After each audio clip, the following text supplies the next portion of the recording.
Hello everyone, this is the introduction to introduce to you on the research methodology in sports and behavioral science SRT606. As final year students, you need to be prepared to write a research project, which is the most important project as undergraduate students of Faculty of Sports Science and Recreation. Okay, right?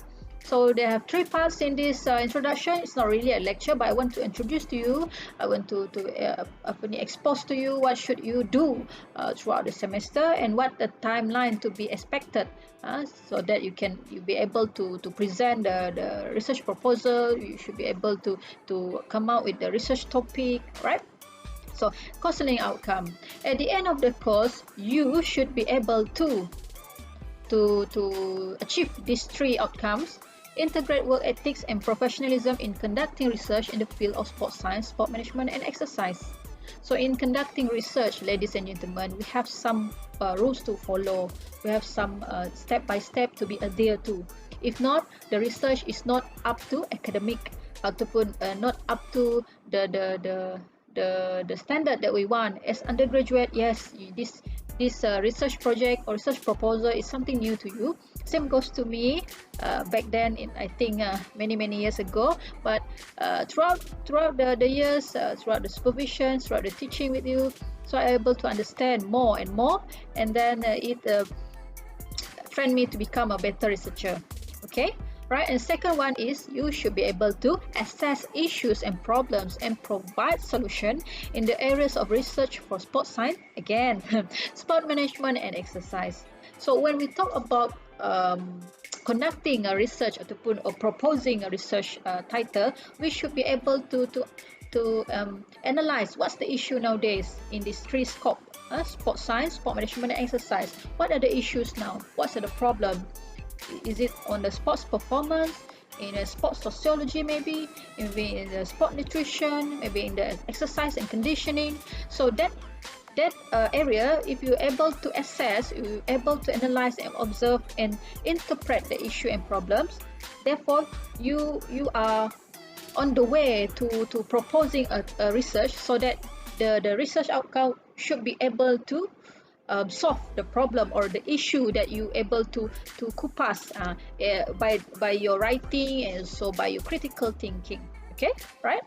And the third one would be accommodate information management and lifelong learning skill in the areas of research for sports science, again, sport management and exercise.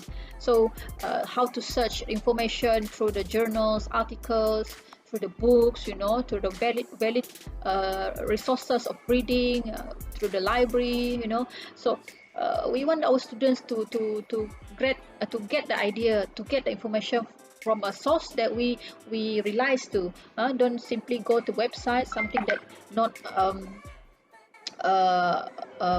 well acknowledged by academician, right? For the continuous assessment, which is 100%, it comes from the task that will be assigned to you from the proposal writing, for the presentation, defense proposal, and the test, theory test, and ethics form. Okay, it's look easy because the portion is quite big for each of the tasks. However, to get to write a good ethics form, it needs a very serious writing and reading. The same goes to proposal write up. Can you see here? 10% of the proposal is from the format. You will see I will strictly encourage all of you to follow the format that require to write a proposal. Easy, double spacing, Arial 11 times the Roman 12, the margin. Sometimes I'm not sure, most of you are feeling like this is not important, but in the write-up proposal, it is consists of 10%. So all in all, it's 50% for individual proposal writing. Okay, and the presentation for our research defense proposal is 20%. Okay, it's quite big. It comes from your slide presentation, video presentation. Okay, right. Another 20% is for the test. We will conduct it through online. Okay, this is the timeline for SRT 606 activities throughout the semester. starting from 12 October up to March 2021. It's a long journey. Every week, every month, we need to achieve something. Okay, from day one of your class and lecture, and you proposing, you approach your potential supervisor. You should be able to come with them with the research area of interest that you and him or her to agree to work on, right?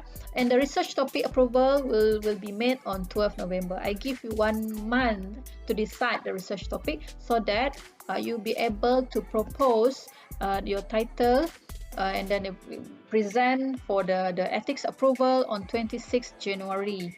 The presentation of a proposal will be conducted at the 4th week of January. So be ready. It's not something very hard if you are prepared for it from today. Not really today, it's from the 12th October. And then on the 5th February, I need the submission of the final research proposal write-up and also relevant documents. And on March, you are expected to conduct a pilot study or actual study. Okay, right? So these are the references for our notes, my lectures. I always refer to Baumgartner and also Thomas, Nelson, and Silverman. So most of the points in my notes, your lecture, I'll refer this top two, Baumgartner and Thomas, and the others, yeah, you can always search for it. Maybe you make you understand further on the research methodology in sports and behavioral science. Thank you. If any question, you can always buzz me. We can discuss in the Google class or WhatsApp. All the best.